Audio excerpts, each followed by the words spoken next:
At the 2009 Frankfurt show, the big story is what many manufacturers clearly hope is going to be our electric future. It seems like there's an EV on almost every stand, but nobody's pushed the boat out like Renault, which has got no fewer than 4 of them. The Fluence ZE is an electric version of Renault's new Megane-based saloon. The Zoe is the most far out, but it is hinting at a future Clio-sized car, and behind the motor show bling, the smart-rivaling Twizy is close to production reality. There's also a Kangoo ZE, but we've seen that one before. These 4 cars will all be produced by the end of 2011 for 3 of them, 2012 for Zoe, the 4th one. We move on electric vehicles because we all have to solve a big problem, and companies are there to provide solutions. If on top of that, that makes us a leader on cars that are ecological and economical, available for everybody, then this is why we are there. Now at the other end of the performance scale, there's Audi's electric concept, the Tesla rivaling e-tron. The R8 looks give a fairly clear indication as to what the final car is going to be based on, but Audi says it will have 4 traction motors necessary to deal with 3,000 pounds-feet of torque.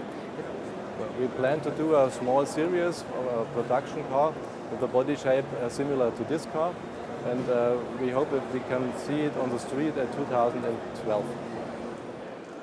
Of course, lots of production cars are making their debut in Frankfurt too. Among others, there's the Vauxhall Astra, the Volkswagen Polo, the Ford C-Max, the Peugeot 5008, the seriously spacious Skoda Superb Estate, and the Citroën C3.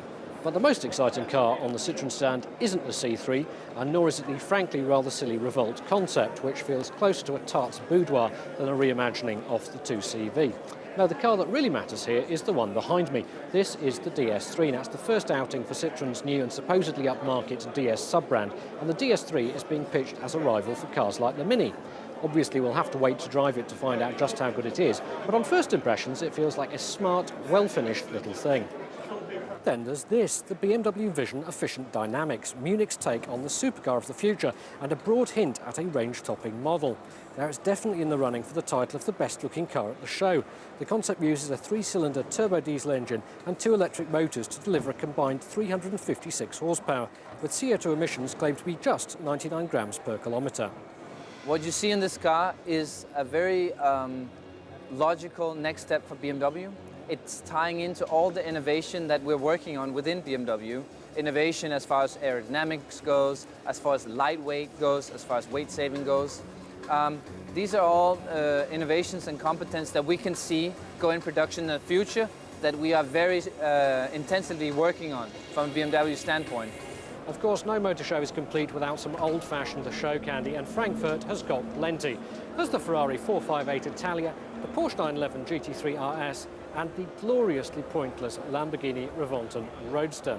On the Audi stand, there's even this polished aluminium R8. And it's good to know that as the motor industry gets increasingly sensible, at least some of it hasn't lost its sense of fun.